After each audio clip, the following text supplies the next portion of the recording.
Chihuahua, se montaron francotiradores en los techos en las azoteas de varios edificios, datos de tortura, de violencia, para obtener, por ejemplo, una confesión, algún reconocimiento. Que recuerdo bastante decía, es que a la gente le gusta la sangre.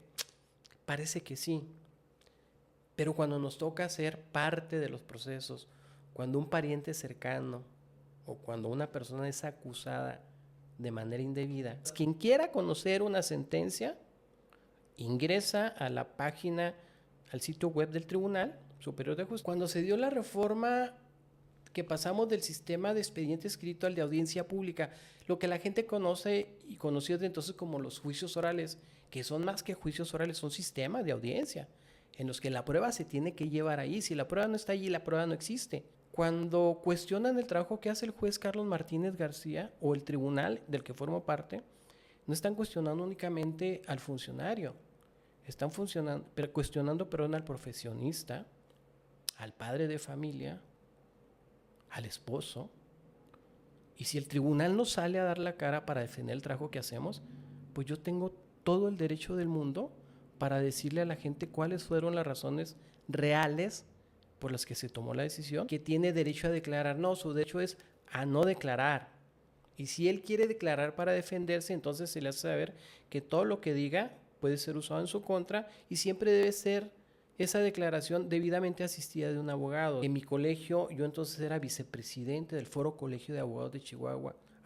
No todos los que dicen que tienen experiencia la tienen en función jurisdiccional.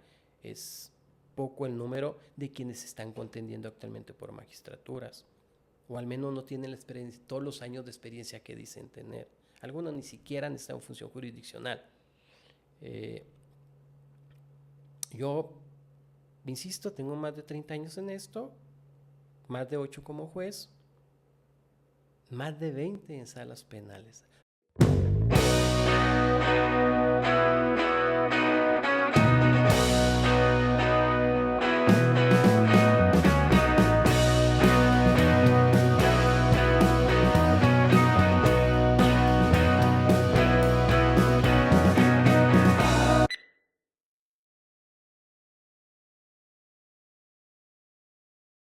En todo el estado de Chihuahua. Él tiene el número 43 en la boleta verde claro. Y pues con nosotros el licenciado Carlos Martínez. ¿Cómo está, licenciado? Buenas tardes. ¿Qué tal? Muy buenas tardes, Raúl. Gracias por la invitación, por el espacio y la oportunidad de comunicarme con la gente de Delicias.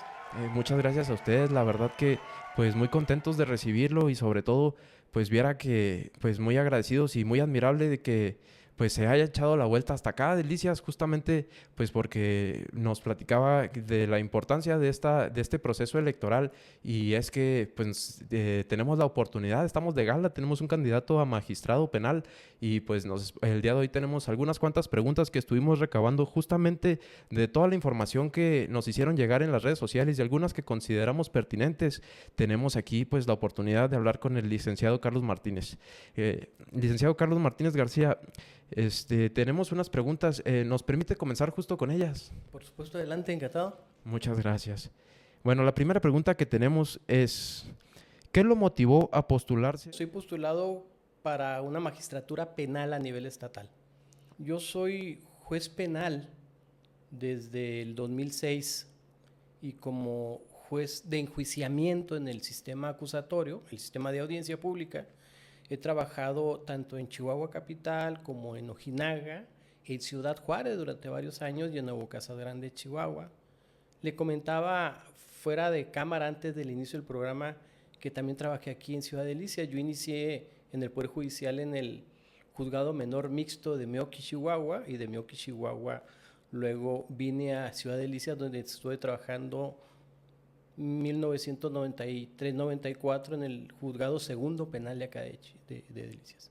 Pero retomo lo que le decía, yo he sido ya varios años juez de enjuiciamiento, estuve en el sistema anterior también, en el sistema de expediente escrito, y además de esos años como juez de enjuiciamiento, he pasado alrededor de 20 años como secretario en 2 diferentes salas penales para adultos y actualmente colaboro en lo que es la única sala especializada en justicia para adolescentes que hay a nivel estatal.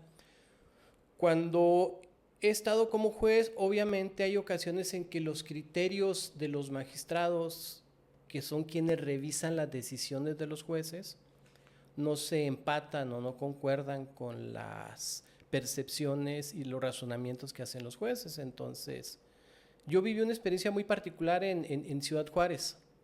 Antes, al inicio de la reforma penal en el sistema acusatorio, solamente había tribunales de enjuiciamiento colegiados que estaban conformados por 3 personas. Y lo mismo también únicamente habían salas de apelación colegiadas, también integradas por 3 magistrados.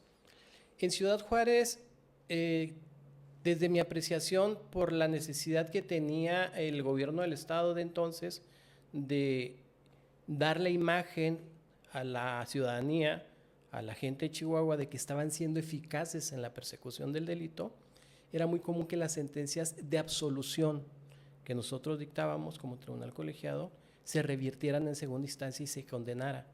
Y era también algo menos común, pero ocurría que cuando determinábamos condenar e imponer una pena, aquella pena se aumentara. En Ciudad Juárez particularmente, nosotros como tribunal colegiado, yo estuve con 2 compañeros que iniciaron también en la ciudad de Chihuahua, nosotros nos rehusamos siempre a admitir como prueba la declaración que se decía que rendían los acusados ante el Ministerio Público e incluso en algunas ocasiones, en lo más duro de la delincuencia de Juárez, en sede militar, en la sección militar, en la zona militar en Ciudad Juárez. Nosotros siempre rechazamos tomarlas como prueba porque no teníamos manera y ellos tampoco podían acreditar que era una declaración libre, informada y debidamente asistida por un abogado que realmente se preocupara por defender los derechos. Entonces, además de eso, que es una de las razones que me motivó a postularme por la magistratura, pues siempre que uno realiza su trabajo en cualquier lugar busca ir ascendiendo en la escala de trabajo, de empleo o en la jerarquía de dirección o de funcionariado, ¿no? Yo creo que con el tiempo que tengo, con la preparación que tengo también, con la experiencia y sobre todo con el ánimo de que la justicia penal se aplique como debe de ser y que sirva realmente para la gente, pues esas son básicamente las razones que me han motivado para buscar ahora la magistratura penal. Le agradecemos por compartirlo, licenciado. Preguntarle también, aquí nos hicieron llegar una preguntita, dice, ¿cuál ha sido el caso más desafiante que ha enfrentado y qué aprendió de él? O algún caso que quisiera platicarnos, licenciado Carlos. Imagínese usted, son más de 20 años en salas penales, son más de 8 años o por lo menos 8 años como juez de enjuiciamiento. He conocido infinidad de casos, tanto en el sistema tradicional como en el acusatorio.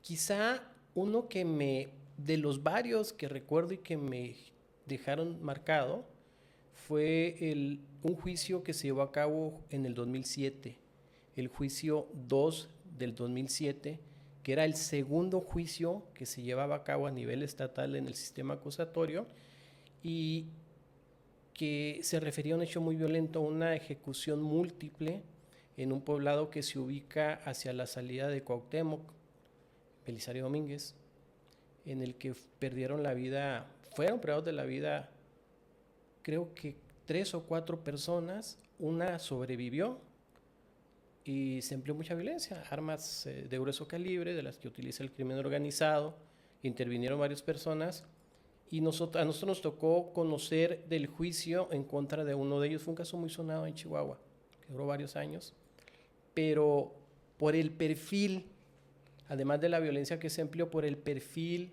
y la novedad, además, era el primer asunto de esa carga lesiva y violenta en el nuevo sistema, en audiencia pública, con público presente, con las partes ahí, con la prueba desahogándose ante nosotros, y además el perfil de la persona que estaba como acusada. Se montó un operativo de seguridad impresionante, al punto de que en el edificio del Tribunal de Enjuiciamiento, de juicio oral, que entonces estaba en la avenida Paseo Bolívar, o en el Paseo Bolívar en Chihuahua, se montaron francotiradores en los techos, en las azoteas de varios edificios. La carga violenta y sobre todo la forma en que se desarrolló el juicio. Ahí nos dejó algunas enseñanzas muy especiales. Yo presidí ese juicio, le repito, eran tribunales de enjuiciamiento colegiado. Hay una persona que preside, un presidente, un juez que se encarga de redactar y un tercer juez que se encargaba de auxiliar a los otros dos. Ese asunto en particular, insisto, por ser uno de los primeros, por la carga violenta que hubo en el hecho que conocimos y que juzgamos, y por algunas situaciones que se fueron dando durante el juicio. Es uno de varios, la verdad es que hay por ahí un delito de secuestro muy particular del 2010 y hay entre otros, un asunto de ejecución penal. Yo fui juez de ejecución penal también. Al inicio del sistema de la reforma, los jueces de enjuiciamiento también teníamos competencia como jueces de ejecución penal o de ejecución de pena. Nosotros velábamos porque se ejecutara de manera debida la sentencia. Me tocó como juez de enjuiciamiento, como juez de ejecución penal, conocer del asunto de un sentenciado, don Luis, en paz descanse, ya falleció, que estaba acusado de homicidio, condenado por homicidio, lo condenó otro tribunal. A mí me tocó ejecutar la pena. Él tenía más de 70 años cuando llegó a prisión y tenía algunas enfermedades. Y durante su estancia en el Centro de Reinserción Social de Chihuahua, en Aquiles Cerdán, su enfermedad se agravó. Entonces, los familiares solicitaron a la autoridad penitenciaria que les permitiera sacarlo para que recibiera atención adecuada fuera del Centro de Reinserción Social. No se le permitió, acudieron conmigo, entonces yo ordené que se le permitiera salir para que recibiera la atención médica debida. Y esto generó mucha fricción con la autoridad penitenciaria. Entonces era la Dirección de Ejecución de Penas y Medidas Judiciales, que pertenecía al Ejecutivo, como ahora el órgano, la autoridad responsable en esa materia. Hubo ahí una estira y afloja. Finalmente se atendió a don Luis, pero regresó a prisión una vez que se le brindó la atención, y después se buscó alguna forma de que él, por la edad que tenía, yo creo que ya para ese entonces tenía alrededor de 75 años o más, un señor bragado, esos de antes, que yo recuerdo la primera audiencia que tuve con él, me dijo, pues sí hice por lo que me condenaron y estoy dispuesto a pagar, pues tengo que pagarlo. Él tenía su explicación, ¿no? Pero él estaba dispuesto a pagar, como los señores de antes que respondían por lo que hacían. Y cuando se puso enfermo, tuvimos ahí algunas diferencias. Yo busqué todos los medios para que le dieran atención médica. No hubo manera de que se diera la autoridad penitenciaria. Luego intervino el Congreso del Estado y le buscaron una forma de terminar la condena. ¿Por qué lo recuerdo tanto?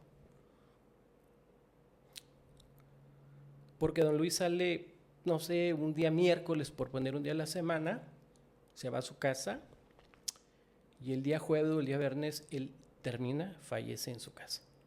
Entonces, realmente lo que se vio ahí y me dejó tan marcado es la necesidad de que los jueces seamos también humanos, que veamos la situación particular de las personas, las necesidades y hasta dónde es eficaz y tiene sentido la pena de prisión. Él era una persona ya muy mayor, muy enferma, y parecía un tanto inhumano, además de inhumano, innecesario, ineficaz, que continuara detenido. Quizá esos dos casos, entre otros, son los que me han dejado varias enseñanzas y algunas lecciones incluso de vida, ¿no?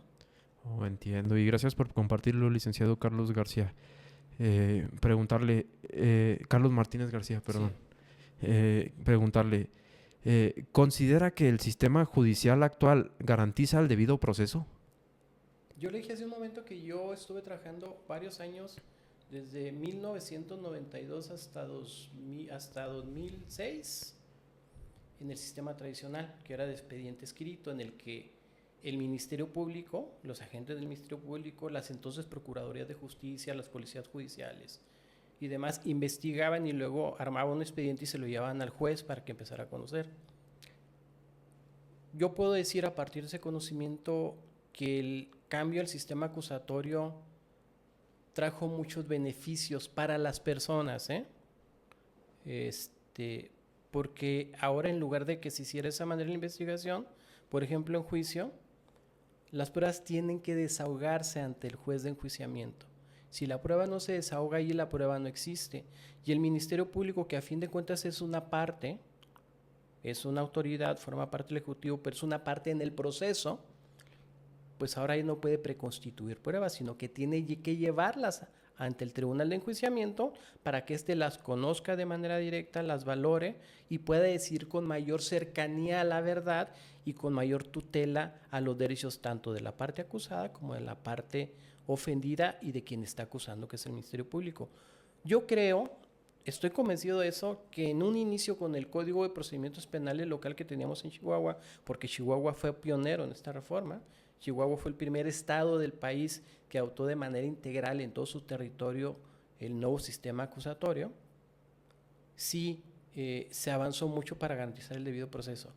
Desafortunadamente, a partir de las distintas reformas que se hicieron en los años siguientes y de los criterios que emitieron tribunales federales con posterioridad, el sistema ha ido, digamos que siendo menos garantista y tiene algunos puntos que pueden mejorarse, que deben mejorarse para que podamos decir que realmente se garantiza el debido proceso para las partes. Tiene que ver con varios aspectos, la forma en que se ha permitido que se desahogue prueba, apartándose un tanto de las reglas que marca el propio Código Nacional de Procedimientos Penales y la forma en que están valorando los jueces. Oh, pues le agradezco, muchas gracias por compartirlo. También traemos otra pregunta, licenciado. Dice aquí, pues ya una vez llegado a su cargo, ¿cómo enfrentaría las presiones o intentos de influenciar sus decisiones judiciales? Bueno, pues ya mire, ya les platiqué un poco de eso. Cuando el asunto de don Luis, que le digo que conocía en ejecución penal, no tuve el apoyo del tribunal, hubo por ahí incluso una queja de la entonces Dirección de Ejecución de Penas y Medidas Judiciales porque sentían que yo estaba invadiendo su ámbito de competencia, que no era así. Los jueces, desde hace mucho tiempo se judicializó la ejecución de las penas y se sacó del ámbito del Ejecutivo. En ese caso, pues yo me mantuve, logré que se le diera atención a don Luis fuera del Cerezo porque no había un hospital que tuviera, en el Cerezo, que tuviera el nivel que necesitaba él por su enfermedad, y todavía después insistí en que se le brindara atención. Ese sería un caso.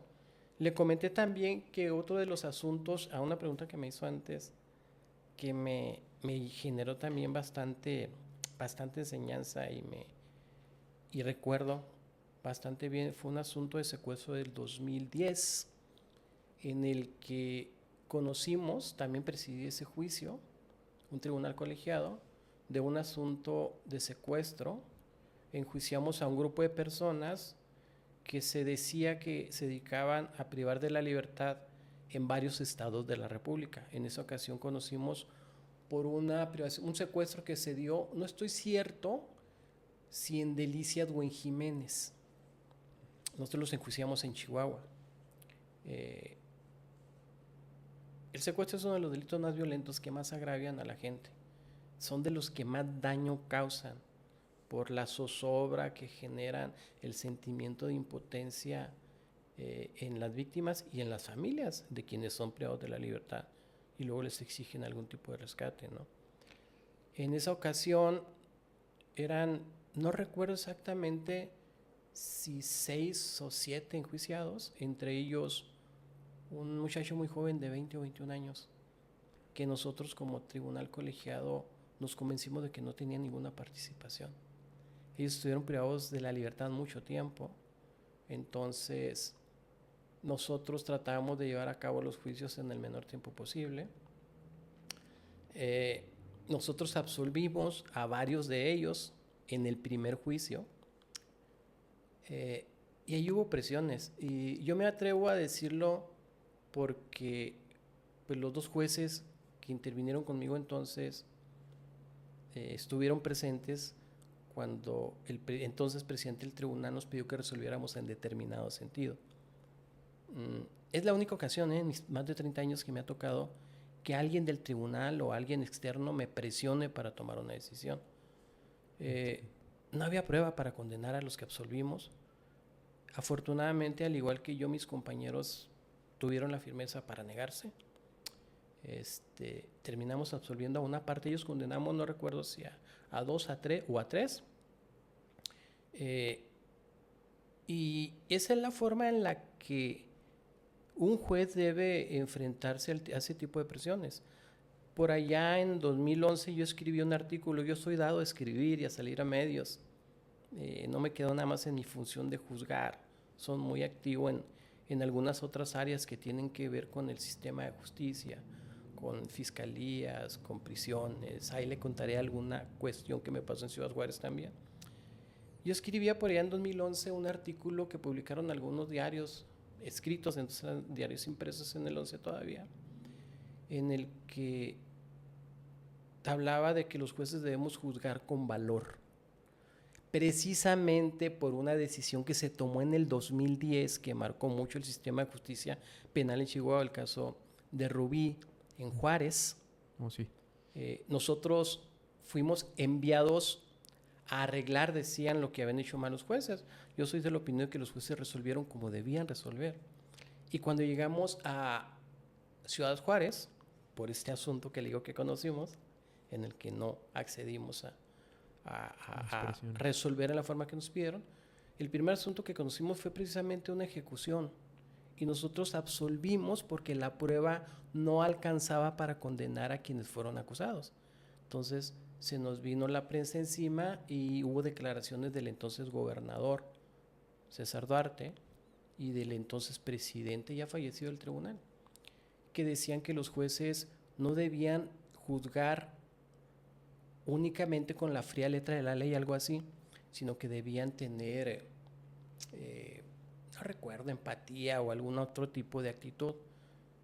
Obvio, cuando nosotros nos atacaron medios, yo salí a prensa, y entre otras cuestiones escribí ese artículo y decía que sí, que los jueces deben juzgar no solamente con la ley, debemos juzgar no solamente con la ley, sino atendiendo a las situaciones particulares de las partes, a los hechos, a las circunstancias que rodean los hechos, al contexto que rodea los hechos y a los fines que debe perseguir la justicia.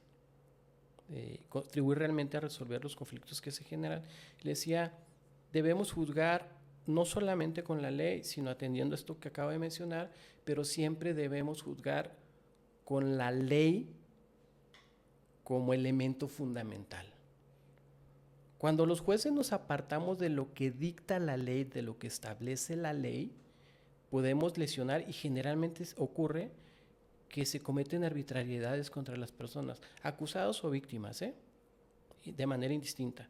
Y les decía, sí debemos juzgar debemos juzgar atendiendo a otras cuestiones, a otros valores, pero siempre con la ley como parte fundamental. Y les decía, pero además debemos juzgar con valor. Los jueces deben tener la formación y la entereza para rechazar las intervenciones indebidas que se puedan generar desde instancias de gobierno o desde instancias externas al Poder Judicial, ¿no? Lo tengo muy presente por eso. Tenemos que juzgar con valor. Entiendo, licenciado. También preguntarle, tenemos aquí una pregunta que dice, con esta reforma, ¿qué piensa de la evaluación y vigilancia ciudadana del desempeño de los jueces en este proceso? La evaluación, ese es todo un tema, Raúl. Mire, cuando se dio la reforma que pasamos del sistema de expediente escrito al de audiencia pública, lo que la gente conoce y conoció desde entonces como los juicios orales, que son más que juicios orales, son sistemas de audiencia, en los que la prueba se tiene que llevar ahí. Si la prueba no está allí, la prueba no existe. La tiene que conocer el juez de manera directa. La audiencia pública se adopta como una forma de que la gente común y la población pueda acudir a las salas de enjuiciamiento, a las salas de los tribunales y se pueda enterar de manera directa, viéndolo con sus ojos, escuchándolo con sus oídos, apreciando la prueba que ahí se rinde, de quién tiene o no tiene razón y cuáles son las razones que tenemos los jueces para resolver. Esa reforma que trajo la audiencia pública busca que el trabajo de los jueces es transparente. Es más, tenía entre unas de sus finalidades legitimar el trabajo que hacemos los jueces, porque pocas veces se conocían las razones de nosotros los jueces. Y ocurre actualmente, ¿eh? Cuando hay asuntos que tienen alguna relevancia social, comunitaria, o que despiertan morbo o despiertan inquietud legítima de la comunidad. Por ejemplo, la Fiscalía emite boletines y explica y da razones y litiga.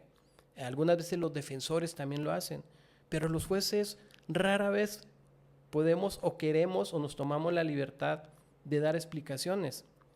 ¿Por qué? Porque los tribunales superiores de justicia, tanto a nivel nacional como en los estados, Chihuahua no la excepción, no son dados a explicar ese tipo de situaciones. Le repito, yo sí acostumbro a salir a medios cuando me cuestionan. En alguna ocasión, otro presidente del tribunal me hacía ver que no le parecía correcto que yo ventilara los asuntos en prensa o en radio, y entonces, porque yo incluso pagaba inserciones en periódicos cuando era necesario, ¿no? Y yo entonces le decía a él, cuando cuestionan el trabajo que hace el juez Carlos Martínez García o el tribunal del que formo parte, no están cuestionando únicamente al funcionario, están cuestionando al profesionista, al padre de familia, al esposo. Y si el tribunal no sale a dar la cara para defender el trabajo que hacemos, pues yo tengo todo el derecho del mundo para decirle a la gente cuáles fueron las razones reales por las que se tomó la decisión, porque desafortunadamente no siempre las explicaciones que se dan en los medios de comunicación se corresponden con lo que en realidad ocurrió. Entonces, por supuesto, esta reforma, si contribuye, ojalá que así sea, ojalá, porque no basta únicamente la letra de la ley para que ocurra, a que esto se transparente más, pues bienvenido, pero insisto, actualmente la gente puede ir a las salas de los tribunales, ingresar y conocer por sus propios sentidos el trabajo que se está haciendo.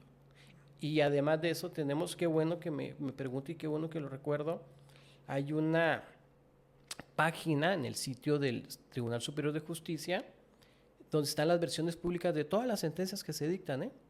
Ahí están todas. Quien quiera conocer una sentencia, ingresa a la página, al sitio web del Tribunal Superior de Justicia del Estado, y hay una parte de la página donde está lo que es la información pública, y han de encontrar todas, deben encontrar, si faltan, pues habrá que corregirlo, pero debieran encontrar todas y cada una de las sentencias que se han dictado por los tribunales.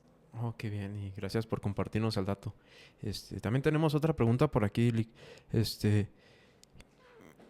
¿Qué opinión o postura tiene sobre el uso de pruebas obtenidas mediante tortura o malas prácticas?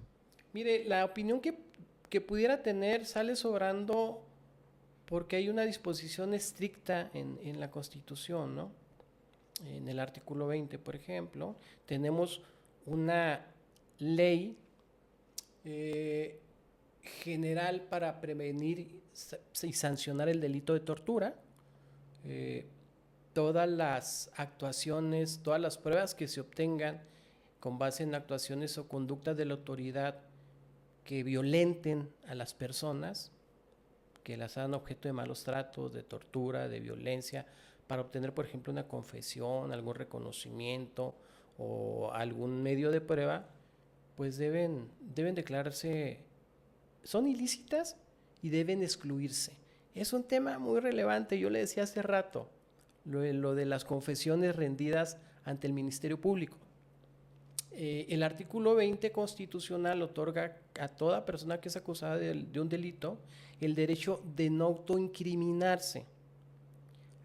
Es muy común que escuchemos que tiene derecho a declarar. No, su derecho es a no declarar. Y si él quiere declarar para defenderse, entonces se le hace saber que todo lo que diga puede ser usado en su contra, y siempre debe ser esa declaración debidamente asistida de un abogado, de un licenciado en Derecho. Cuando esto no ocurre así, se considera que la declaración se obtuvo sin cumplir con las exigencias constitucionales. En el caso que yo le platicaba, que me generó y a otros también, pero a mí en lo principal, esa reacción contraria de algunas autoridades del tribunal o de las fiscalías, particularmente Ciudad Juárez, nosotros nunca admitimos algunas confesiones, la mayoría que estaban ante el Ministerio Público, porque no había garantía de que efectivamente fueran libres, fueran asistidas, fueran informadas. No exagero, y lo digo porque hay videograbaciones, ¿no? En las que usted veía que están tomando declaración de una persona que estaba prácticamente dormida, no sé si drogada o si después de no dejarle dormir durante una noche completa. Me tocó ver, tenía una colección extraordinaria, y digo extraordinaria no porque sea buena, sino por lo que mostraba, de algunos comportamientos de agentes de policía del Ministerio Público que les maltrataban al momento de declarar y casi les obligaban, ¿no? Fíjese, hay un asunto muy particular que se vincula con la pregunta que me hizo sobre tortura. Durante la administración de Javier Corral, no recuerdo el año, por eso menciono la administración, y no es algo atribuir, bueno, no quiero atribuírselo a la administración de Javier Corral, sí a la fiscalía de entonces.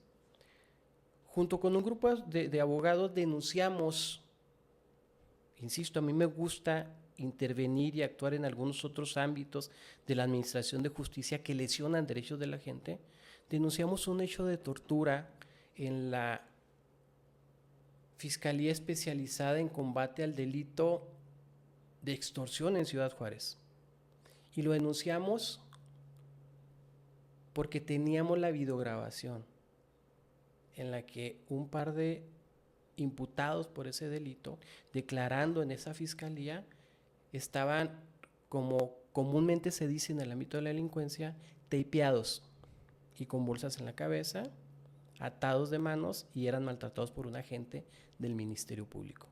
Empujamos junto con una organización de derechos humanos de Ciudad Juárez, para que se procediera contra este agente del Ministerio Público. Tocamos muchas puertas, muchas instancias. Yo busqué el apoyo de 2 colegios de Chihuahua, un colegio de abogados de Ciudad Juárez, la barra de abogados penalistas de Ciudad Juárez.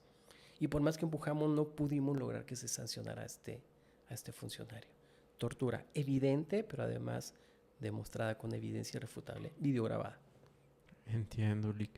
Y preguntarle, justo creo que va al punto de lo que me está platicando, pero dice una pregunta: ¿cuál es su posición sobre la justicia restaurativa en delitos graves? La justicia restaurativa es una vía muy bondadosa para evitar el uso excesivo del proceso penal.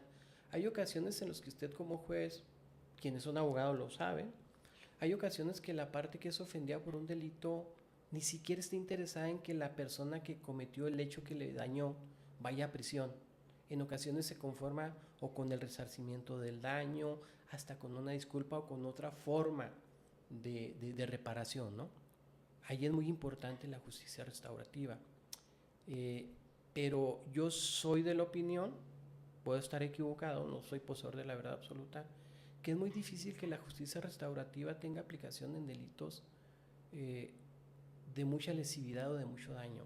No sé, homicidios con violencia considerable, por ejemplo, o feminicidios, o lesiones muy violentas, o delitos de secuestro, de extorsión y todo. Creo que es una vía, insisto, muy bondadosa, viable, pero que por lo que sea, por nuestra cultura jurídica, por las ideas y la cultura de nuestra población, de nuestras comunidades, todavía no impacta. No sé si lo haya logrado en otros países, en delitos que son de mucha lesividad, de mucho daño. Entiendo, licenciado. Gracias por compartirlo. Otra pregunta de las que traemos por aquí dice: ¿qué iniciativas impulsarías para fortalecer la confianza ciudadana en los jueces o, en su caso, para los magistrados? Mire, los jueces nos legitimamos, y yo siempre lo he dicho, nos legitimamos con las razones que damos para resolver en tal o cual sentido.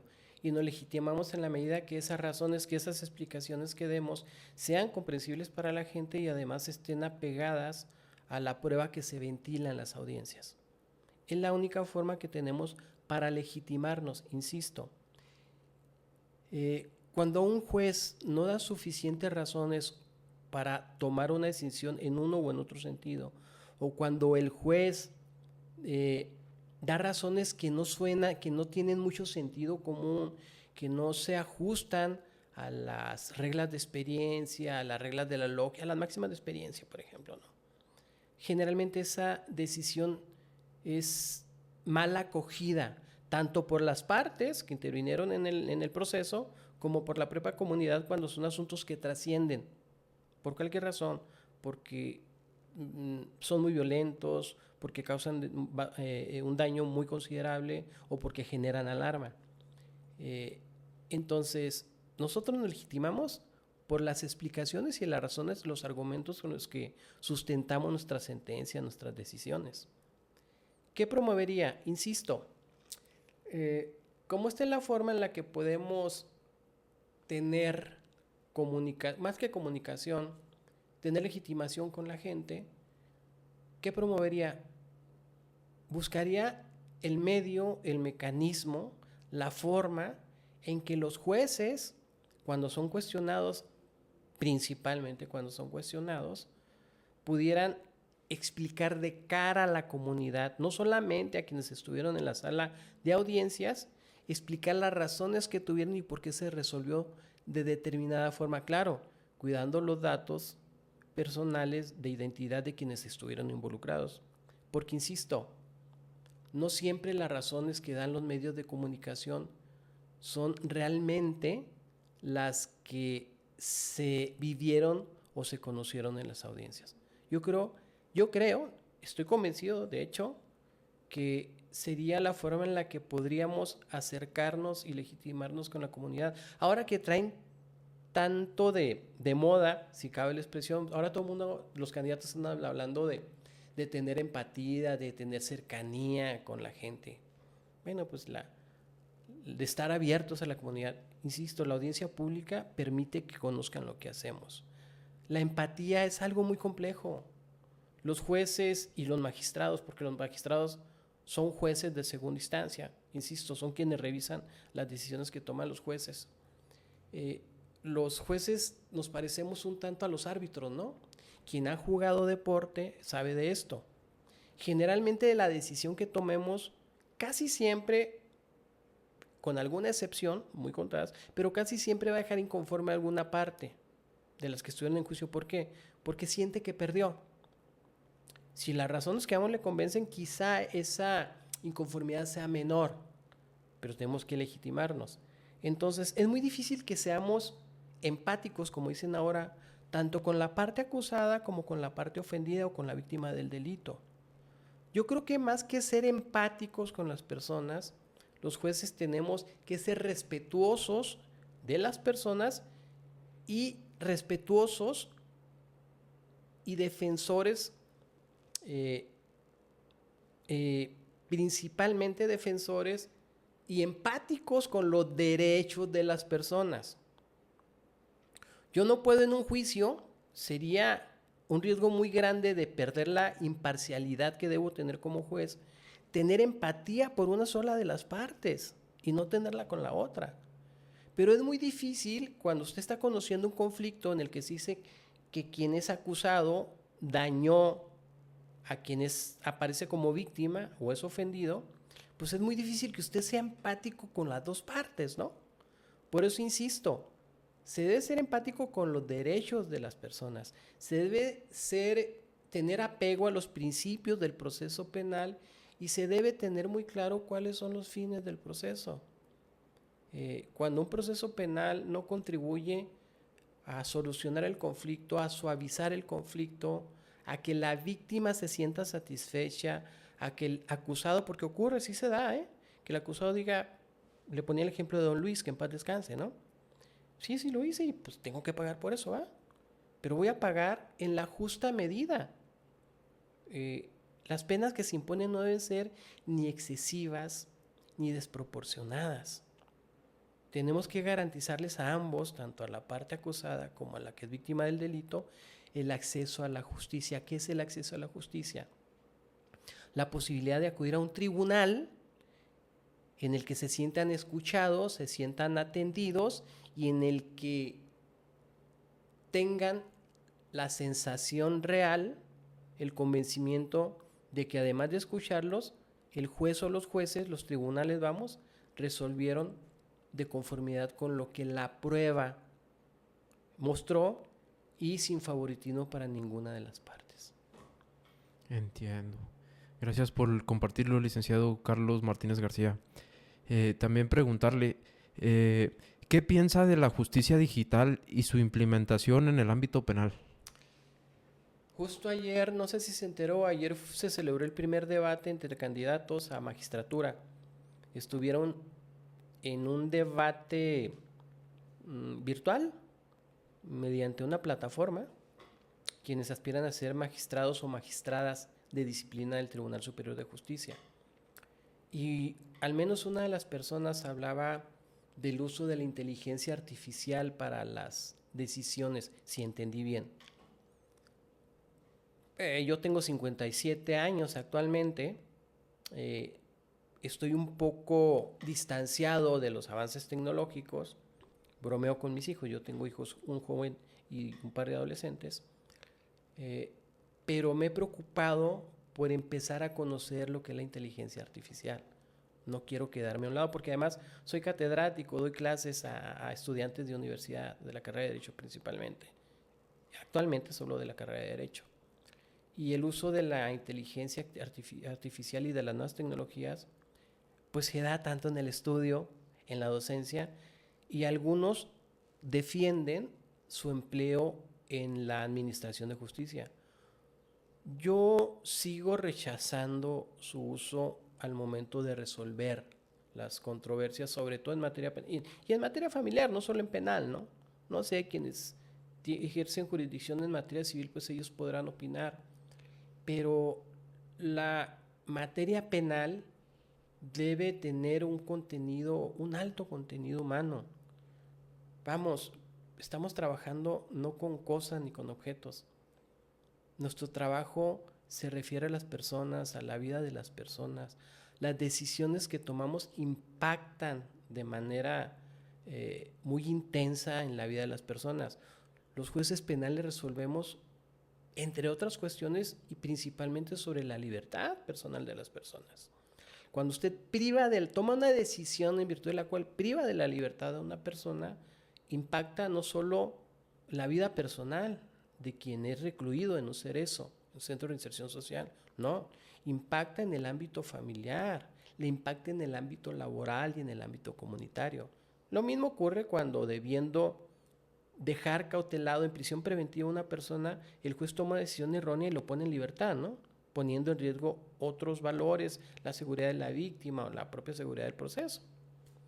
Pero yo todavía me niego al empleo de inteligencia artificial, por ejemplo, para la redacción de sentencias o para la toma de decisiones por parte de los jueces. Entiendo. Pues gracias por compartir. Perdón, no sé si cuando habla de tecnologías de la información se refiere al resto, ¿no? No, sí. Actualmente, y creo impertinente aclararlo, discúlpeme que lo interrumpa. Adelante, licenciado. Actualmente se emplean las tecnologías de la información, las famosas TICs, como se les conoce, ¿no? Ciertamente. Las tecnologías de la información y la comunicación. ¿De qué manera la empleamos? Por ejemplo, notificaciones, en las comunicaciones que sean entre autoridades, en la etapa esta que acabamos de pasar de la pandemia, la epidemia del COVID,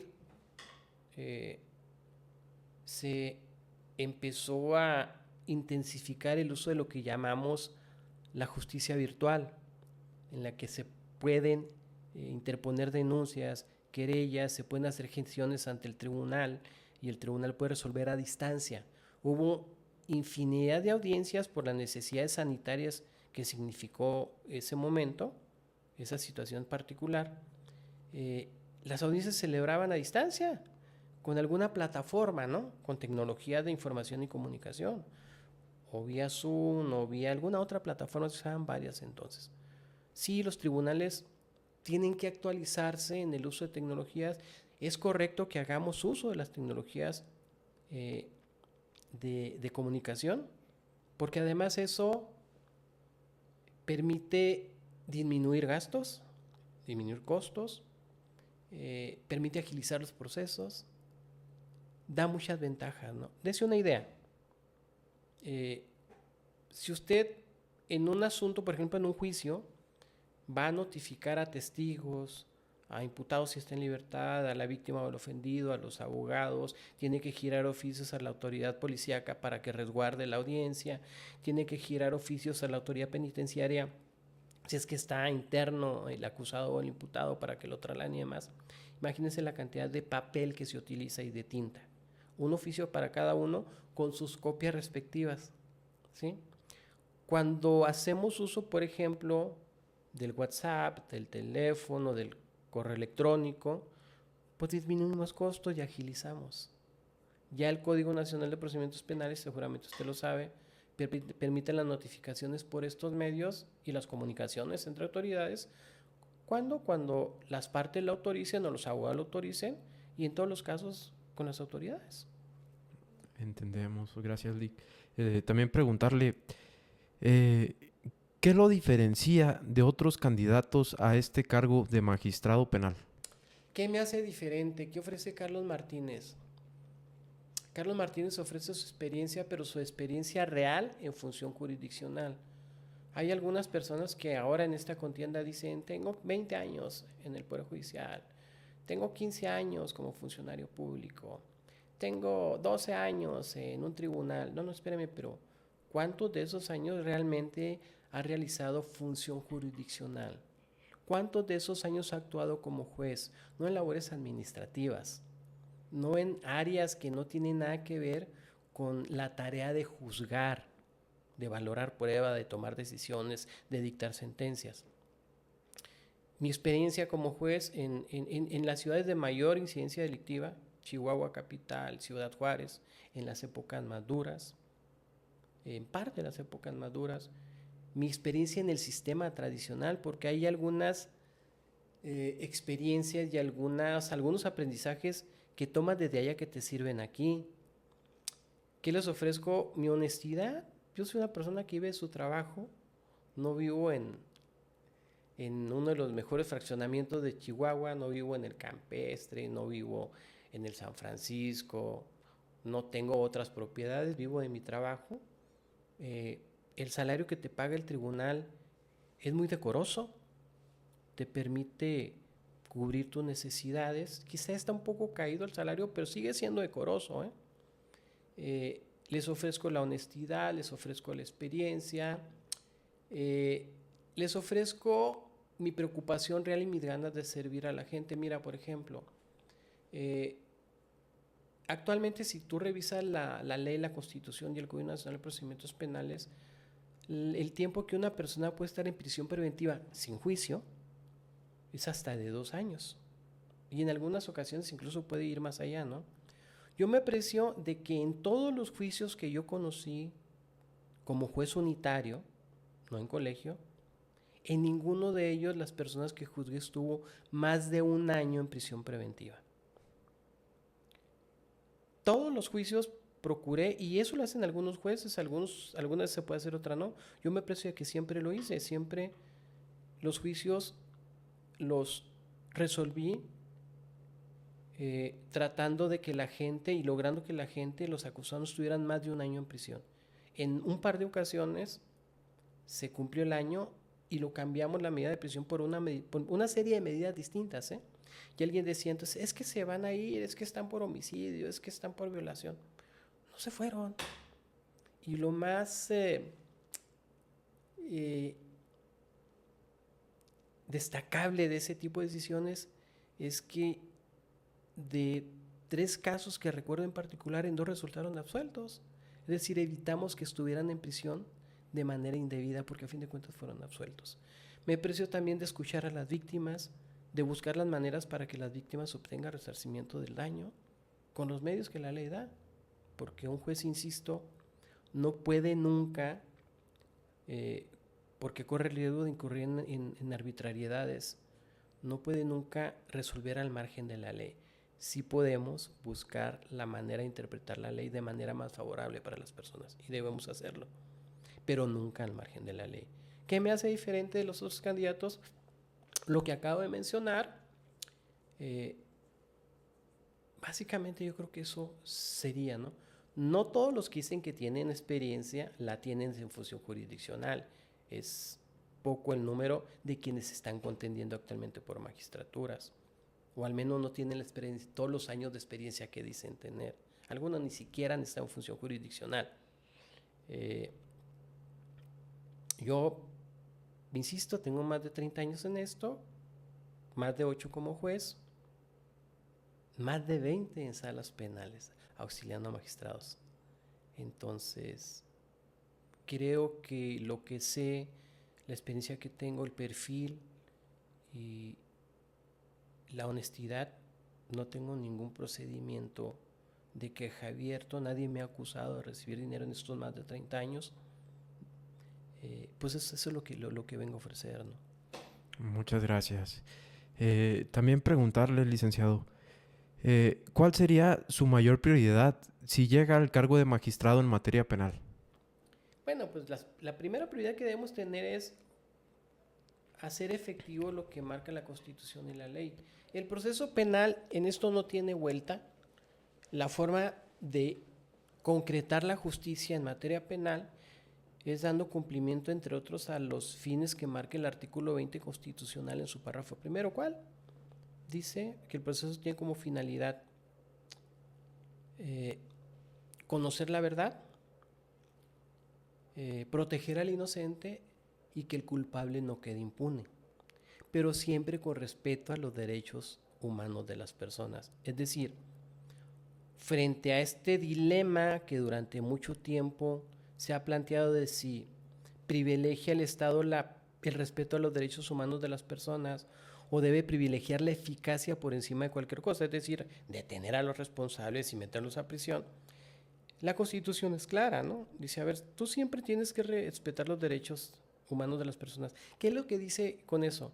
No puedes pasar por encima de las personas, de sus derechos, y no puedes investigar y castigar a cualquier costo, porque una justicia de esa manera no es justicia, ¿no? Se presta a arbitrariedades. No tenemos que descubrir el hilo negro, créeme, ¿eh? Como ahora se está buscando y hacen propuestas y demás. Tenemos que cumplir con nuestro trabajo. Tenemos que respetar los principios, tenemos que respetar el principio de legalidad en materia penal. Que se demuestre realmente que una persona cometió el delito, que se traigan pruebas que realmente acrediten y con las que se pueda comprobar que cometió ese delito, respetando la presunción de inocencia, respetando el derecho de las víctimas al resarcimiento, escuchando a las partes y explicándoles y dándoles razones, siempre justificando el trabajo que hacemos.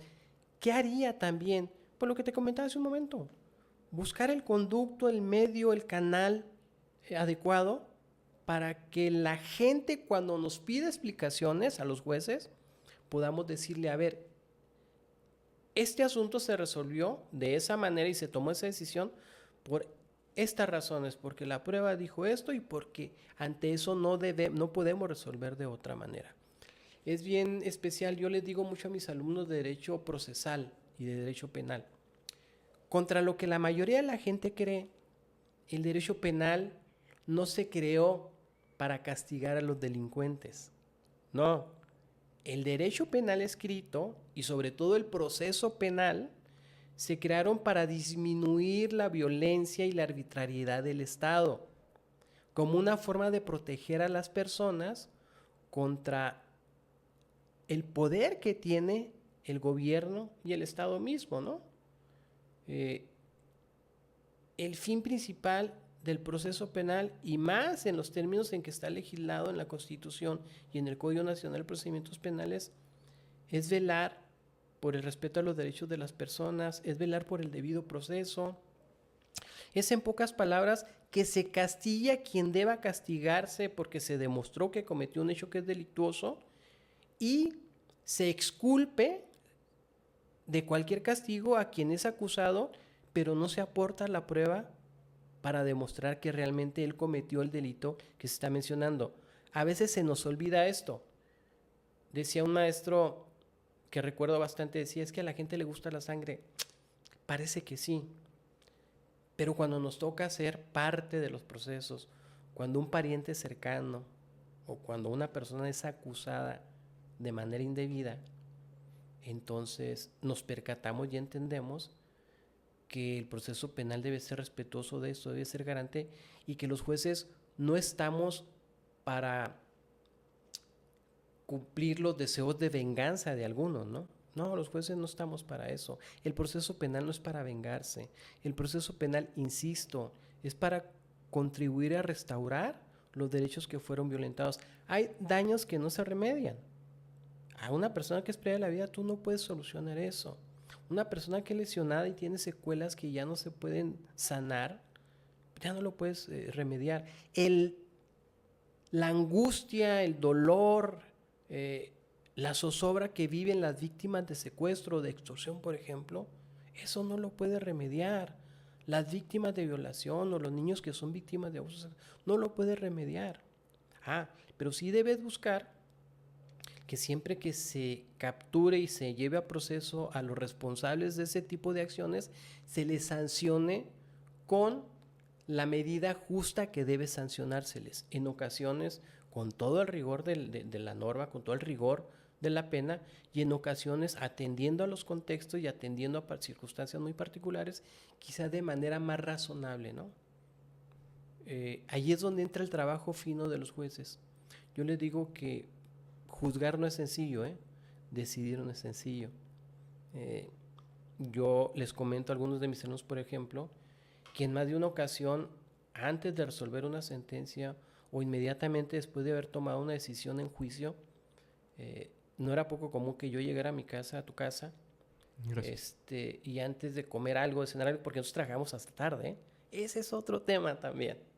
Teníamos jornadas largas, muy extenuantes, pero satisfactorias porque estabas haciendo lo que debías hacer. A veces yo llegaba a mi casa, repito, retomo lo que te decía, y antes de comer algo, inmediatamente, o antes incluso de saludar a mis hijos, si es que ya estaban dormidos, me sentaba en la sala de la casa, me sentaba a meditar un rato, a veces a tomar algo, para procesar. Y siempre te queda, o no siempre, no es cierto, no siempre, pero en ocasiones sí te queda la duda de si lo que resolví es lo correcto. La duda de si lo que voy a decidir mañana y que ya estoy más o menos meditando es lo correcto. Quienes realizan el trabajo de jueces, los que realmente se preocupan por hacerlo bien, ¿no? Y por las personas, por la gente, por dar un servicio a la gente, te contarán de que no es poco común que de repente estés acostado dormido y te venga una idea a la cabeza. Al menos yo lo hacía y lo he platicado con algunos otros compañeros de esos tiempos de enjuiciamiento. Te levantas y anota lo que estás pensando en ese momento porque no quieres que se te olvide la mañana siguiente. Entonces hay que ser muy humano, hay que tener sensibilidad, sí, hay que ser respetuoso de los derechos de las personas y hay que entender el trabajo que realizamos como un servicio público. Cuando algunos buscan ser jueces o magistrados porque lo ven como una situación de privilegio, porque lo ven como una posición de estatus, es gente que no tiene ni el perfil ni la vocación. Tienes que poner en el centro de tu actividad a las personas y sus derechos, a las víctimas y a los acusados. Tienes que buscar la manera de equilibrar los derechos y los intereses de ambos. Y tienes que tener muy claro que estás brindando un servicio público, el servicio de administración de justicia, por el que te pagan y te pagan para que lo hagas bien. Entiendo. Gracias por compartir su respuesta. Licenciado Carlos Martínez García, preguntarle, ¿qué legado le gustaría dejar a la posteridad, en especial a los ciudadanos y a los abogados? Como magistrado penal del Tribunal Superior de Justicia, me gustaría contribuir a que el proceso penal, los procedimientos que llevamos a cabo en materia penal fueran realmente garantes de lo que preguntaban hace un momento, ¿no? Alguien preguntó, el debido proceso. Que a la gente se le respeten sus derechos. Que a la parte que es víctima de un delito u ofendido, se le reciba en tiempo su querella o su denuncia, que se le dé acceso ante el Ministerio Público, que se le expliquen sus derechos, que puede actualmente, una víctima de un delito, un ofendido, puede, como el acusado, tiene todo el derecho del mundo de presentarse en la audiencia y de intervenir, de nombrar un asesor jurídico, un abogado que intervenga defendiendo sus derechos, además del Ministerio Público. Que esa gente se siente escuchada, se sienta atendida y que lo mismo ocurra con los acusados, con los imputados. que sientan que se les respetan sus derechos, que no se les violente, que no se les coaccione, que se les permita rendir prueba, que se les escuche cuando quieran hablar y que al igual que a la víctima o al ofendido, el juez le dé las razones suficientes, pertinentes y con sentido común de por qué está decidiendo de tal o cual manera, de por qué, señor, señora que se dice víctima de un delito, le explico por qué estoy absolviéndolo, o acusado de un delito, te voy a explicar por qué te estoy condenando y les voy a dar razones a ambos de por qué la medida de la pena es hacia arriba o es hacia abajo y por qué es este tipo de pena y no otra. Nosotros tenemos que garantizar, bueno, a mí me gustaría dejar como legado contribuir porque, a ver, no somos legisladores, ¿eh? Yo he criticado a algunas personas candidatas, sin decir nombres porque no nos es permitido, que prometen cambiar el sistema de enjuiciamiento, que prometen agilizar los procesos, que prometen abrir tribunales en donde no los hay, que prometen llevar la justicia donde no existe. No es cierto. Eso lo pueden hacer los legisladores. Eso lo pueden hacer otros órganos del tribunal. Por ejemplo, en su momento podrá determinar la creación de nuevos tribunales el órgano administrativo que se va a crear. Nosotros no tenemos ni atribuciones ni facultades para modificar las leyes ni para variar los tiempos del proceso. Eso le corresponde, fíjate, en materia penal al Congreso Federal, ni siquiera al Congreso local. Nosotros los magistrados penales, los magistrados de disciplina, los magistrados civiles y familiares no tienen ninguna facultad, ninguna manera de decidir que se abran más tribunales. Eso no nos compete a nosotros. Entonces, yo lo que quisiera dejar como legado es un trabajo que encamine a que los tiempos en el proceso sean razonables, sean justos, sean humanos. Pero para eso basta con que nos ajustemos y cumplamos con los plazos legales actuales. Si los jueces, tanto de control como de enjuiciamiento, y los magistrados cumplieran con los tiempos que marca la ley, no tendríamos estos procesos tan absurdamente largos, ¿no?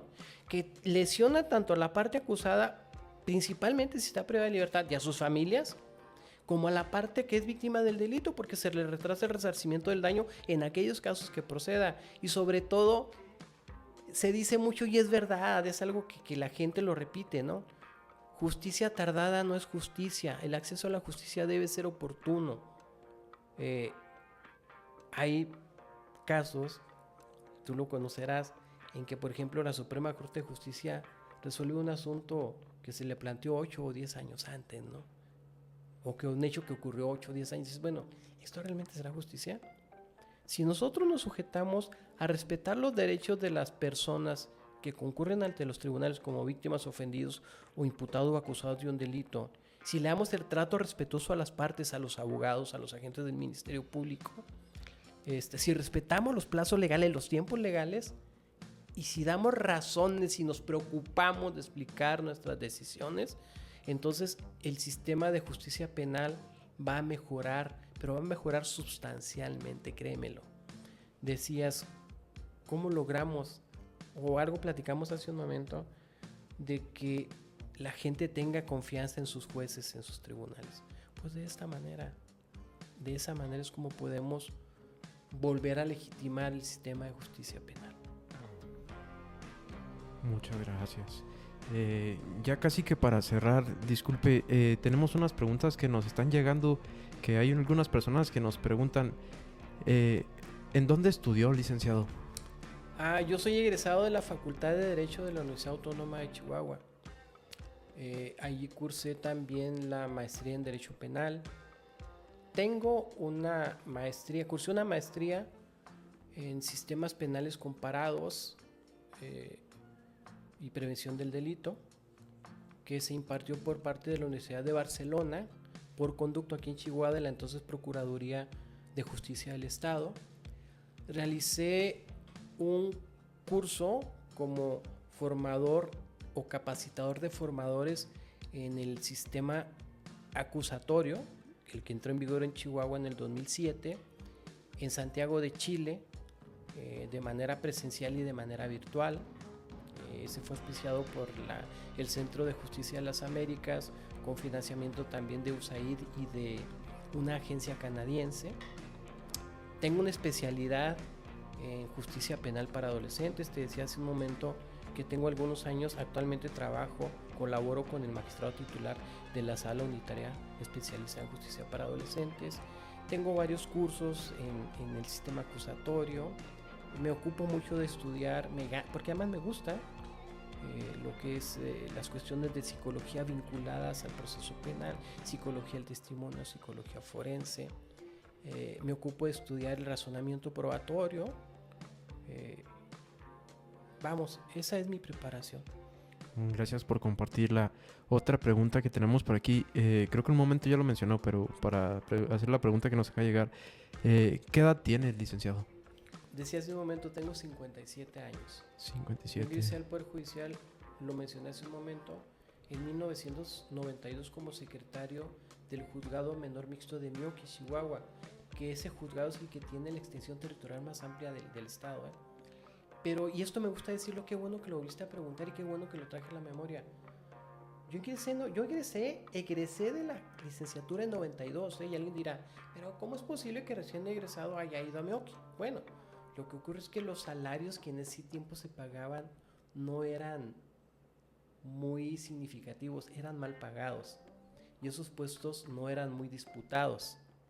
Entonces, y si a eso le sumas, no sé si esto ya se haya corregido, pero entonces para que te llegara tu primer cheque de pago tenían que pasar entre 4 y 6 meses. Por eso estuve en el juzgado menor mixto, porque la gente entonces no volteaba a ver este tipo de puestos. No había una compensación como la hay actualmente, los salarios eran más bajos. De ahí fui titular de ese juzgado. Y luego vine a Delicias a trabajar como secretario en el juzgado segundo penal. De ahí, cuando yo estaba pensando en concursar por el juzgado de Ciudad Ojinaga, del Instituto Manuel Ojinaga, una magistrada en funciones, una magistrada penal en Chihuahua, necesitaba cubrir 1 o 2 plazas de secretario. Entonces invitó a varios abogados, a varios funcionarios, todos pertenecíamos al Poder Judicial, si recuerdo bien, y aplicó una especie de examen. Entonces me permitió quedarme con ella como secretario de acuerdos en la sala, con un interinato de 6 meses, que luego se extendió 1 año y luego se extendió afortunadamente a 7 años, ¿no? 7 años estoy con ella, de ahí pasé a una sala distinta, la 7ª sala penal, con otro magistrado de los más respetados de entonces, con el señor Miguel Medina Pérez, en donde permanecí en 2006, que concursé para ser juez de enjuiciamiento en un concurso de los de adeveras, en el que los exámenes, la capacitación la aplicaron jueces chilenos en funciones, algún argentino que vino a capacitar también, algún colombiano medio perdido por ahí. Ellos evaluaron, ellos calificaron y los analizaron los méritos que teníamos. Yo creo que es el único concurso que se ha llevado de manera adecuada. Yo soy muy crítico de los concursos que se llevan a cabo en el tribunal. Yo soy abogado colegiado prácticamente desde que egresé. He participado en varios concursos y, por ejemplo, en 2014 no hubo concurso. En aquellos nombramientos que hizo César Duarte no hubo ningún concurso de méritos, no hubo ningún examen de oposición. Simplemente eligieron a Juan, a Pedro y a José, ¿no? Ustedes van a estar en las ternas, y de ahí nombraron a los magistrados. Luego vino un concurso en el 2018 en el que mi colegio, yo entonces era vicepresidente del Foro Colegio de Abogados de Chihuahua, Asociación Civil, e hicimos una denuncia pública por lo sucio y lo tramposo que estuvo ese concurso. Se dejó fuera a varias gente que tenía el perfil para ser juzgador y se incluía gente que realmente no tenía ni las tablas ni el perfil. Pero bueno, así pasó. Nosotros denunciamos, exigimos cuentas, hubo amparos interpuestos, varios. Desafortunadamente las decisiones de la Corte no han sido de lo más afortunadas en eso. Y luego vino un concurso en 2023, hace como una semana estuve en Parral, en un evento de presentación de candidatos en el que había un auditorio por lo menos de 50, 60 gentes. Y yo les decía, les puedo asegurar, porque se dice mucho, algunos critican esta nueva forma. Yo no estoy del todo de acuerdo con la forma en que se van a elegir, ¿no? Pero creo que hay un avance y estoy convencido de que era necesario un cambio. Quizá no es el más afortunado, pero ya es un cambio hacia adentro del Poder Judicial, una sacudida. Y yo les decía, se critica mucho esto, pero les puedo asegurar que pocos de ustedes saben que en 2023, por ejemplo, se nombraron cerca de 6 u 8 magistrados. 2 personas levantaron la mano al auditorio. ¿Y saben cuáles fueron las razones para que fueran ellos y no otros? Pues no, ni yo las sé porque el tribunal nunca las explicó, ni el Congreso las explicó. Vaya.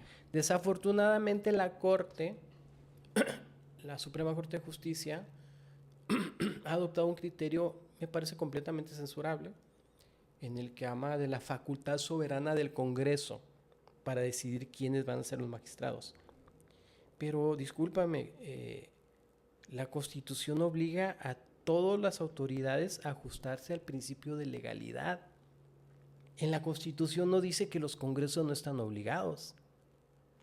Y los obliga a que se ajusten a la ley en respeto a las personas. Yo, por ejemplo, a mis alumnos de Derecho les digo casi siempre, ¿en qué consiste el principio de legalidad dicho de manera muy sencilla? Consiste en que la autoridad únicamente puede hacer aquello que le faculta la ley. En cambio, las personas pueden hacer todo lo que la ley no les prohíbe. Y también consiste en que la autoridad, cuando toma decisiones que afectan a las personas, y el nombramiento de jueces y de magistrados afecta el derecho de acceso a la justicia de las personas, debe dar razones fundadas y debe tener apoyo en la ley. Cuando no lo hace, entonces está actuando de manera arbitraria. Entonces, vuelvo a lo que comentábamos,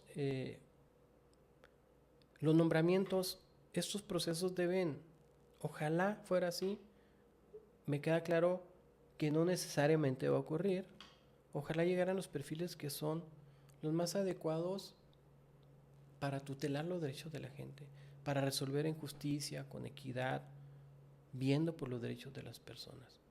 Ojalá se pudiera lograr. Ojalá que sí, licenciado. También nos llegó aquí una pregunta de un usuario. Nos dice, ¿cómo podemos votar por usted?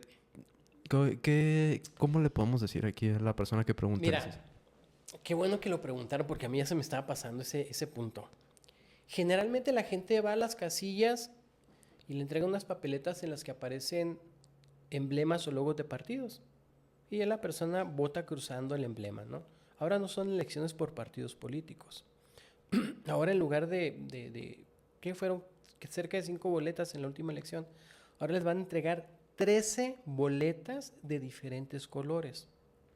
7 para elegir personas juzgadoras del Estado y 6 para elegir personas juzgadoras de los tribunales federales y de la Suprema Corte de Ministros y demás. En lo que hace al Estado, los candidatos a jueces van a aparecer en una boleta rosa y van a variar, bueno, los jueces penales, y luego van a variar los colores si se trata de jueces familiares, de jueces civiles. En el caso de los magistrados penales, nuestros nombres van a aparecer en una boleta, lo hubiera bajado, pero ahí se me pasó bajarla. Ahí la ponemos.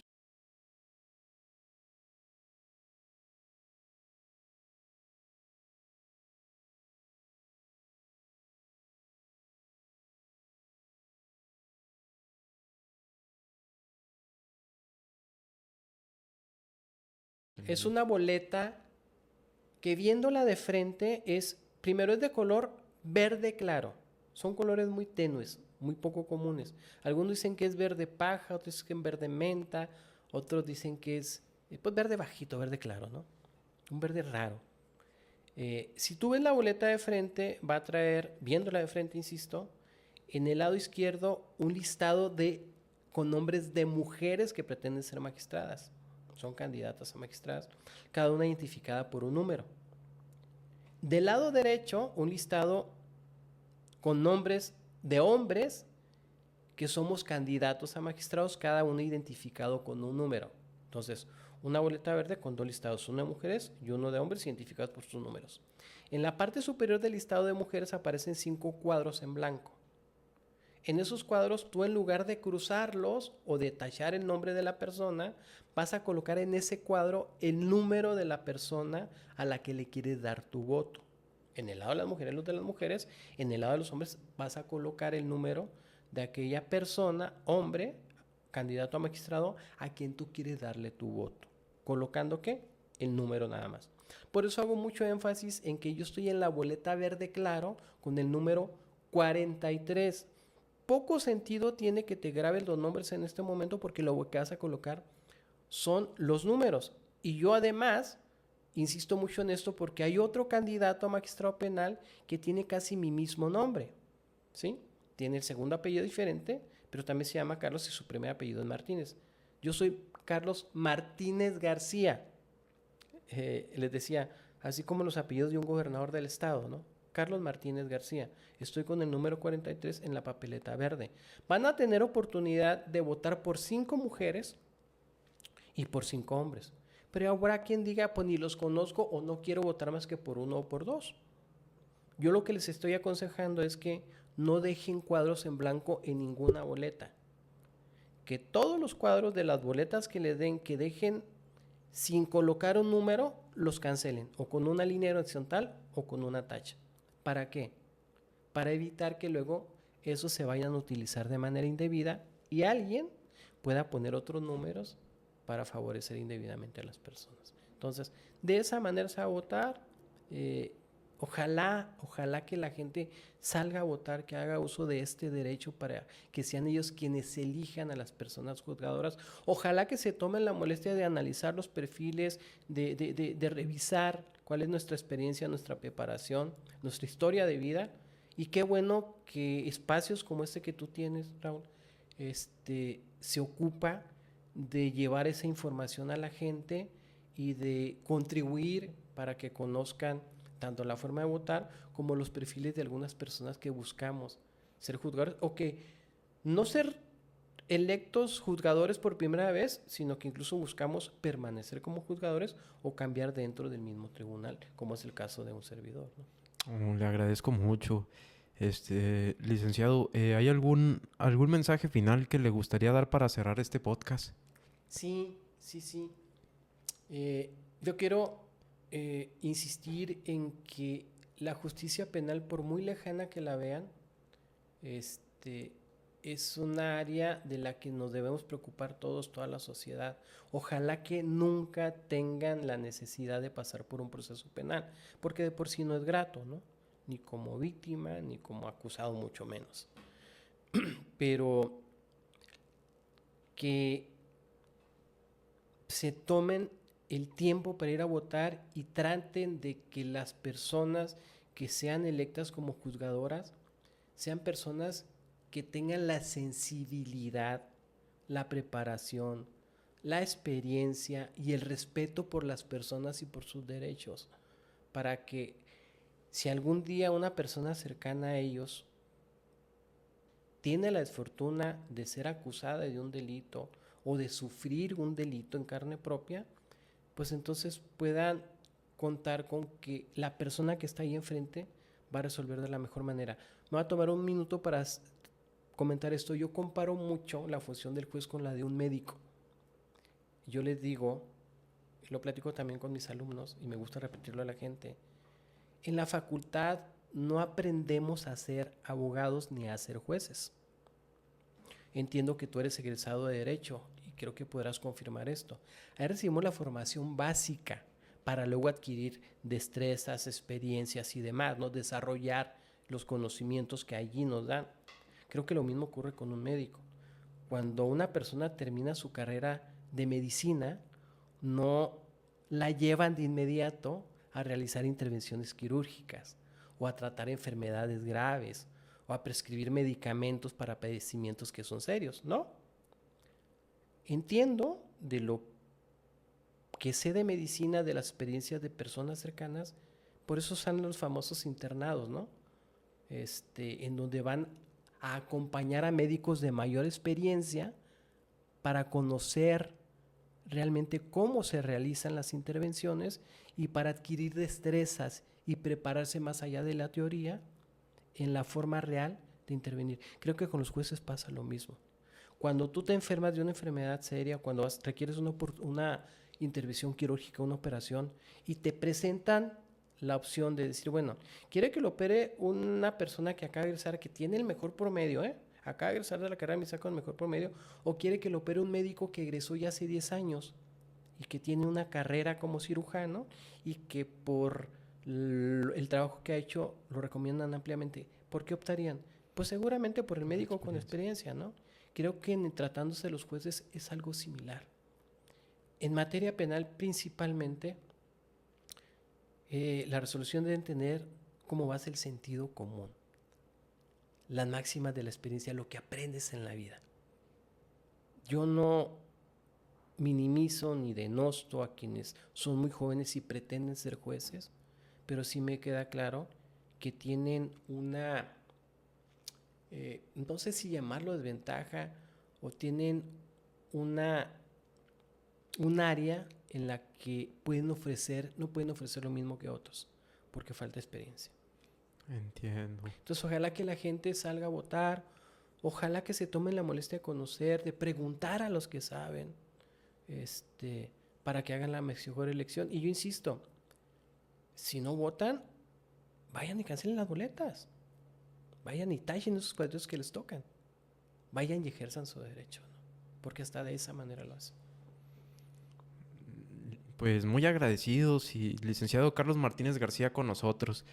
Muchas gracias por haber venido, pues por darnos la oportunidad de poder platicar con usted, y sobre todo pues por ser una persona tan comprometida, que hasta justamente, lo vuelvo a repetir, se pudo trasladar aquí, que pues no es el municipio donde radica, y pues muy agradecidos. La verdad que todas las personas que nos están viendo, le aseguro que es información muy útil, y sobre todo en este proceso histórico que hay que salir a votar este 1 de junio.